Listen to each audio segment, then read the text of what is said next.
দেখুন বন্ধুরা, টিসিএস গীতাঞ্জলিতে আগুন লেগেছে। কীরকম চায়ের দোকানে সিলিন্ডার বাস্ট হচ্ছে, প্রচণ্ড আগুন ধরে গেছে চারিদিকে, অনেক দোকান জ্বলে গেছে। দেখুন ফায়ারে জল মারছে কিরম, দেখো বন্ধুরা। দেখুন পুলিশরাও চলে এসেছে অনেক রাত্রে 2টার সময় আগুন লেগে গেছিলো। চায়ের দোকান থেকে সিলিন্ডার বাস্ট হচ্ছে খুব জোরে জোরে। আমাদের এই টিসিএস গীতাঞ্জলি নিউ টাউনে ঘটনা ঘটেছে, তাই তোমাদেরকে ভিডিওটা তুলে ধরলাম। যদি ভালো লেগে থাকে অবশ্যই কমেন্ট করবে, লাইক করবে, শেয়ার করে দেবে ভিডিওটা।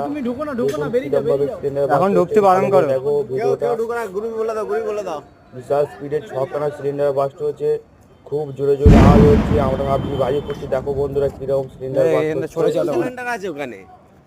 খুব জোরে আওয়াজ হচ্ছে, খুব জোরে, একদম বিশেষ গীতাঞ্জলিতে প্রচন্ড জোরে আওয়াজ হচ্ছে বন্ধুরা। ভিডিওটা কমেন্ট করে দিও বন্ধু।